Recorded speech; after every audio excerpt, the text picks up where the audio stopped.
Hi there. Let's talk about adding audio to story maps. Now, I wrote an essay and recorded a video about creating a story map that made extensive use of audio files, the result of which was a tutorial about names of landforms in the Lakota language. Since the essay was published, I've had some inquiries about the specifics of how to encode the audio links in captions of photos and story map tours. Now, this video explains how to do this.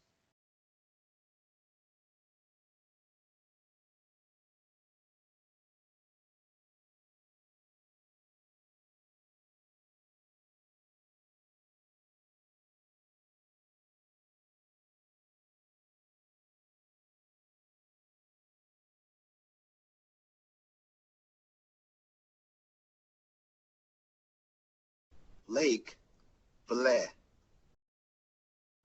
River, Wakba, Boundary, Oikago,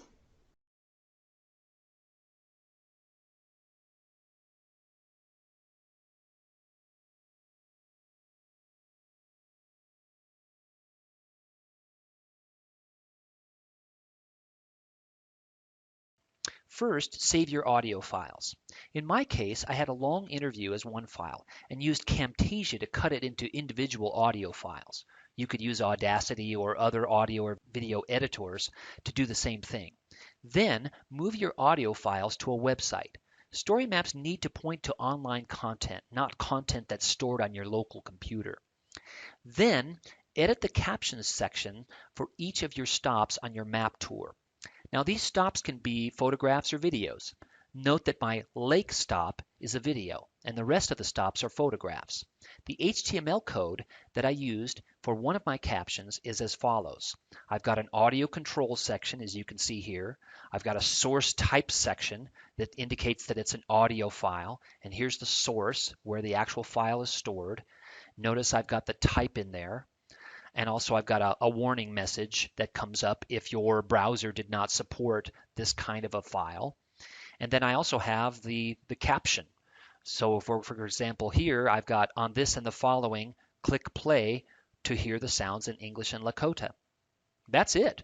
The beauty of HTML5 is that my code, as I just described it, helps the browser know that an audio file will be played. And the browser knows how to configure an audio player without any extra coding on my part. Now here's more information on how the HTML audio tag works. Folks, this illustrates that, number one, story maps are truly multimedia, and audio can be an effective part of these maps. Think of the audio that you and your students could bring and use using their story maps, comparing the calls of different birds, the sound of the ocean on different days and different weather conditions, narrations of all kinds, and much more. And number two, knowing just a little bit of coding, as I did with HTML in this example, allows you to extend the capabilities of story maps and ArcGIS Online in simple but powerful ways. Thanks.